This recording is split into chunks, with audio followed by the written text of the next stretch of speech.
قال يا آدم أنبئهم بأسمائهم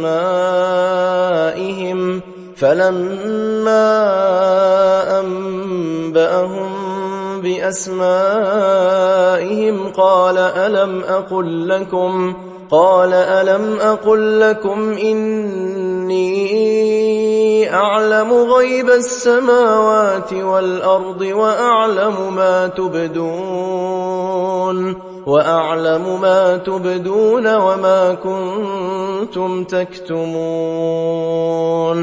பின்னர் இறைவன் கூறினான், ஆதமே, இவற்றின் பெயர்களை நீர் அவர்களுக்கு அறிவியும். அவர் அவற்றின் பெயர்களை அவர்களுக்கு அறிவித்ததும், வானங்களிலும் பூமியிலும் உங்களுக்கு மறைந்திருக்கக்கூடிய உண்மைகள் அனைத்தையும் நிச்சயமாக நான் நன்கு அறிவேன். மேலும் நீங்கள் வெளிப்படுத்தக்கூடியவற்றையும் மறைத்து கொண்டிருப்பவற்றையும் நான் நன்கு அறிவேன் என்று உங்களிடம் நான் கூறவில்லையா என கேட்டான்.